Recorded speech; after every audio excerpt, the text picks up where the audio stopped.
Assalamualaikum warahmatullahi wabarakatuh. Kami dari kelompok 3 yang beranggotakan Vivi Dwi Melati, Reski Barilunuha, dan Hesti Sastri Arbaa. Di sini kami akan mempresentasikan mengenai split personality and convert complex.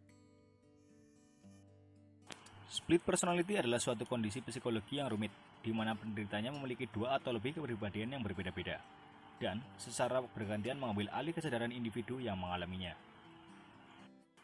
Dalam istilah lain, kepribadian ganda disebut alter ego. Saat alter ego mengambil alih kesadaran, penderita akan menjadi pribadi lain dengan nama, usia, jenis kelamin, atau sifat yang berbeda. Bahkan, tidak menutup kemungkinan penderita merasa dirinya adalah seekor hewan. Dalam periode tersebut, akan terlihat perubahan perilaku pada penderita kepribadian ganda. Mereka bisa melakukan sesuatu yang biasanya tidak akan mereka lakukan. Contohnya, seorang penderita kepribadian ganda yang taat pada hukum, sopan, dan berperilaku sesuai norma yang ada di masyarakat, bisa saja melakukan pencurian, berlaku kasar, atau mudah memaki ketika alter ego-nya mengambil alih. Saat seorang menderita kepribadian ganda ditanya mengapa mereka melakukan hal tersebut, mereka akan memungkirinya, mengatakan bahwa mereka tidak ingat pernah melakukannya, atau merajuk pada orang lain di dalam diri mereka sebagai pelakunya. Perlu diketahui, kepribadian ganda tidak berkaitan dengan ritual budaya atau keagamaan, bukan juga kesurupan seperti anggapan sebagian orang pada budaya tertentu. Kepribadian ganda ini juga tidak muncul karena pengaruh konsumsi alkohol dan obat-obatan, atau kelainan medis secara fisik seperti amnesia pada cedera kepala, demensia, aura pada migrain, atau Alice on Wonderland syndrome. Penderita juga bisa lupa pada kejadian yang baru saja berlangsung, informasi penting yang mendasar, atau kemampuan yang mereka miliki, misalnya saat alter ego mengambil alih. Penderita bisa lupa bagaimana cara menggunakan komputer meskipun sebenarnya ia adalah seorang ahli komputer. Sebaliknya, penderita bisa saja mengerjakan sesuatu yang biasanya tidak bisa mereka lakukan, misalnya melukis atau bicara bahasa asing.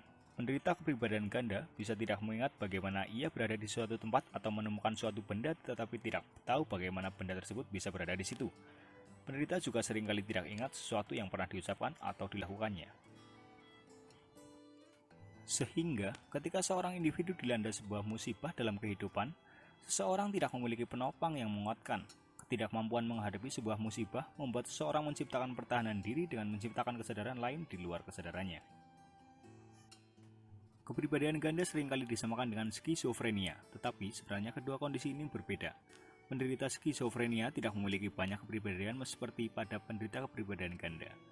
Meski demikian, kedua kondisi ini bisa mendorong penderitanya untuk melakukan percobaan bunuh diri.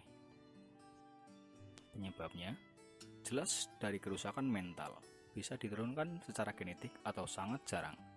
Penyebab lain bisa karena depresi yang berkepanjangan, rasa kecewa yang luar biasa, rasa berduka yang tak terobati, atau penyesalan karena melakukan suatu kesalahan fatal atau dosa.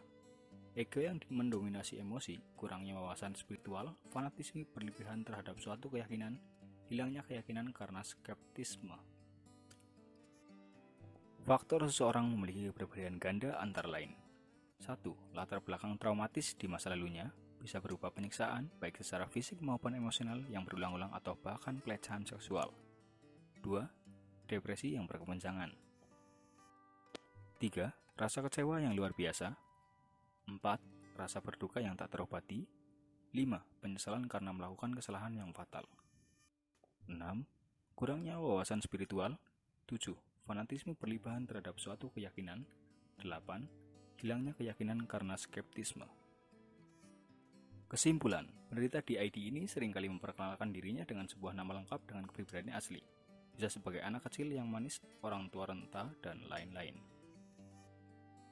Kelainan mentalnya tidak mudah dideteksi sampai dia melakukan suatu hal ganjil dan di luar batas normal.